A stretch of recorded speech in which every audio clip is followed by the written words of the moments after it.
kan du'e maal godha boo'ichi mee maal fida boo'ichi dhiigan dhufa moo'ichi eega dubbiidha kana taate gamtuu barreesse nyaate kan du'e maal godha boo'ichi mee maal fida boo'ichi dhiigan dhufa moo'ichi eega dubbiidha kana taate gamtuu barreesse nyaate.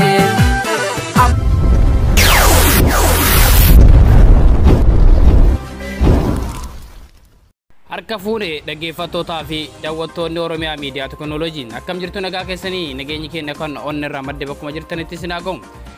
Guyyaa addaa keessummaa tokko qabadheettiin isin dhufe keessummaan kun hoo eenyu jechuun keessan hin oolu.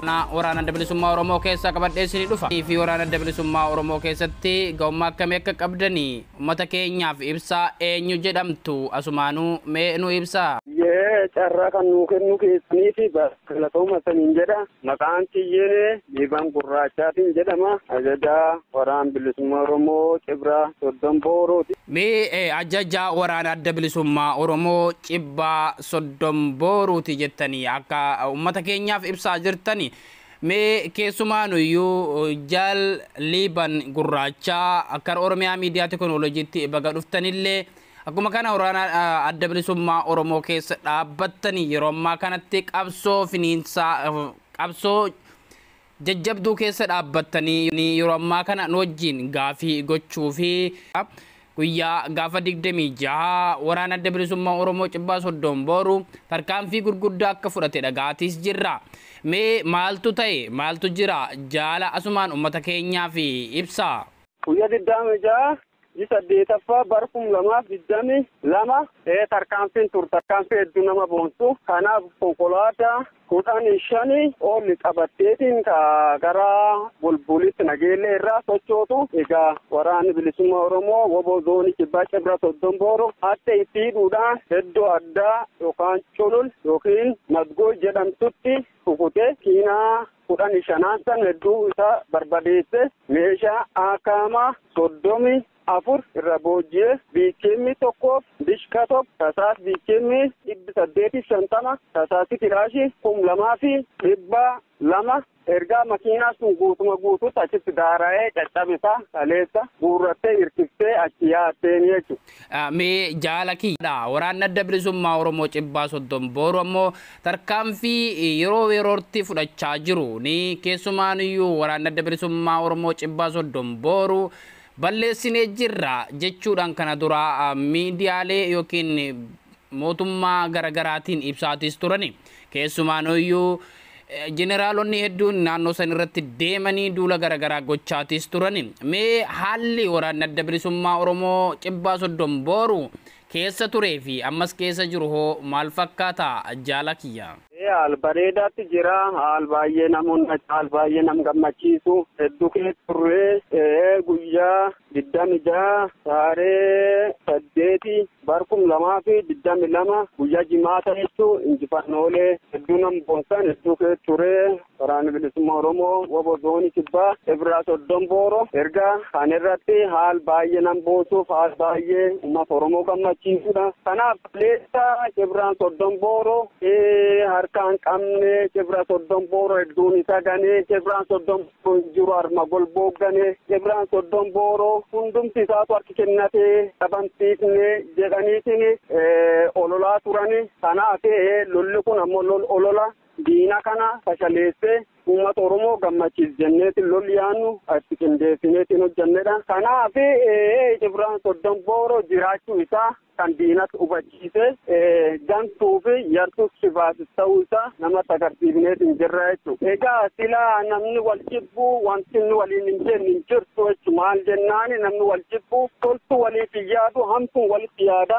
hamtuun ammoo diinisitti yaadu sabqabseetiif yeroo akkanatti humni taateetiin gabbaate ummatti itti dura mul'ata ummatti seen ukkaamama miidhama waan ta'eef kanaaf lolli kun ammoo lol qindaa'eetiin Cibraan Soddon Booruu filaattuu akeekaa fi kaayoo akkaataa diinni ittiin socho'uu irratti hundaa'ee kan lolootoon ta'uu sagantaa mata ofii qaba jechuudha. Kan turreefillee sagantaa mata keenyaatiif haalota gargaraa keessu waan turreef kanaaf ammoo jiraachuu keenya uummanni keenya waan keessan nu banneef olol diina kanaan bakka inni raafamne kulloloo don ta'inu ni jirra jenneetin hawaasa keenyatti hubachiisuu fi tarkaanfii kana fudhannee.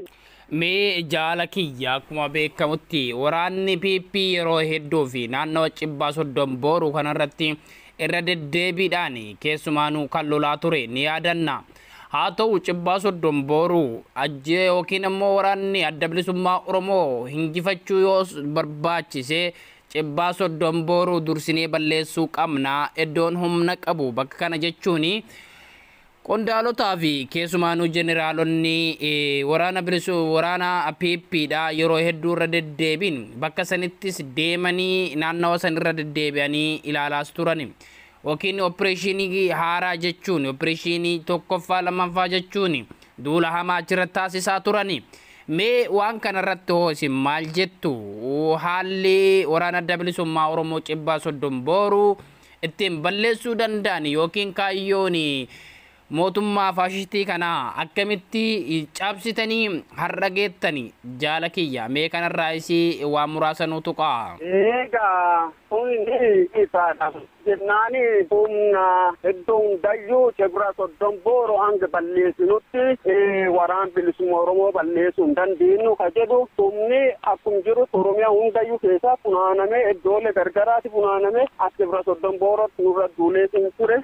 Kanaaf nu dhabamsiisuu hin dandeenye tarkaanfiin Cibbaa Soddombooruu guyyaa guyyaan fudhatu mala erga namni hin garre hin jirtu. Kanaaf nu dhabamsiisuu lakkisi hedduu nu kaleessa qabanne nu buqqisuu hin dandeenye jechuudha. Maal jennaan kamuyyuu karooraa fi sagantaa ofiitiin sochoona sagantaa keenyaan sochoona malee karooraa sagantaa diinaatiin hin sochoonu waan ta'eef karooraa sagantaa diinaa guutuu fi dhabuu taani nu ribeelola waan taaneef kallattii nu barbaachisu sochoona malee karooraa sagantaa diinii qabatee socho'uuf sun guutuu fidhamne malee inni yookaan nu buqqise yookaan inni iddoo nu sochooseetii miti jechuudha. Kanaafuu haala kee turreetiin jenne san keessatti hinjifanne irra aanne gaafa irra aanneetiin jenne sani hinjifannoolee keenni sani deebineetiin akka diin arsin buuneef jecha karoora inni qabateetiin ittiin nutti duulsani fashaleessuuf jecha dura kallattii biraatitti dura miliqneetiin jirra. Mee jaala kiyya wal jalaa yookiin ammoo iddoo nuti duraan jirru jalaa gallakkifne jechaatis jirtani akka amma nu tuqaa jirtanitti mee eessa irraa deemtan yookiin naannoo san gallakkistanii bakka biraa deemtan immoo akkami haallichi isaa mee waan kana ifa nuu godha.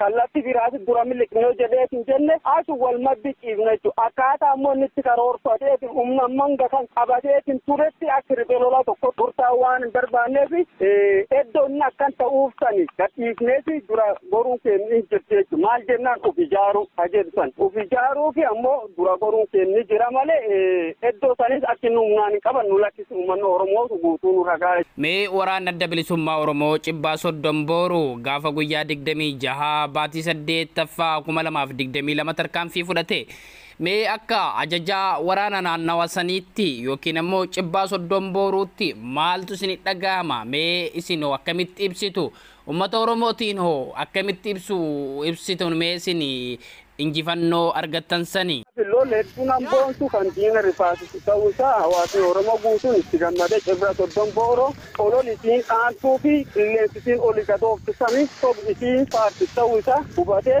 uummata Oromoo hedduun gammachiis ta'uu isaa Cibbaa Soddombooroo guyyaa jimaata akkaataa lolli isaa kan injifannoo dhaan xumuree hawaasa boonsisa kan baay'ee nam gammachiisudha lolli nam gammachiisee. Hayyee jaala kiyya ulfaadhaa galatoomaadha. Mee osoo ni gara xumuratti deebiiniin dura dhaamsa uummata Oromootiif yookiin ammoo keessaan uummata biyya alaatiif biyya keessaatiif qabdan yoo jiraate asumaan carraa isinii kenna maqaa waraana adda bilisummaa Oromootii fi akkuma kanaan maqaa Oromiyaa miidiyaa teekinooloojiitiinis carraa kanaan mee uummata Oromoo bal'aan hoo maal jettu ergaa akkamii dabarsitanii fi asumaan jaala.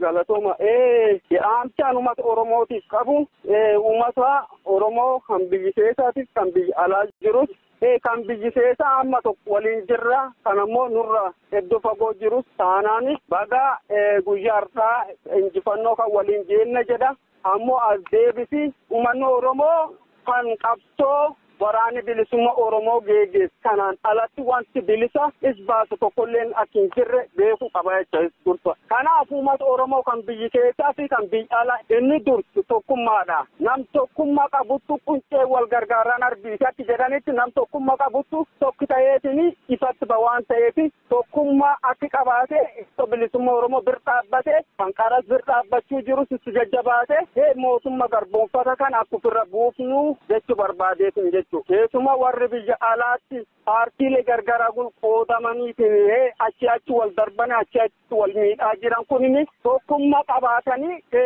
tokkummaadhaan biyyatti isaanii waraan isaanii deeggarsi barbaachisa kamuunu akka bir dhaabbatan amaasii jechuudha. Amsi guddaan. Galatooma ulfaadhaa jaalliban gurraacha waraana adda bilisummaa Oromoo ajajaa waraana adda bilisummaa Oromoo zoonii keessumaa Cibbaa Soddom Booruu turtii hanga ammaatti wajjin gootanii fi ulfaadhaa horaa bulaa deebanaa ammallee milkaa'inni keessan kan galma ga'uu fi akkuma kanaan waanjoo gabrummaa barbaraan waraa ummata Oromootiin ummanni Oromootiin gabroonfame cabsuu fi hanga ammaatti qabsoo aarsaa lubbuu keessanii waan kafalaa jirtanii fi hedduu galatooma ulfaadhaa yeroo kanas fudhattanii wajjin turuu keessanii maqaa Oromiyaa miidiyaa teknooloojiitiin ulfaadhaa isiniin jedha jaala kiyya qaalii ammallee nuuf jira. Galatooma isanis carraa kan nuuf kennu keessaniif galatooma isiniin jedha.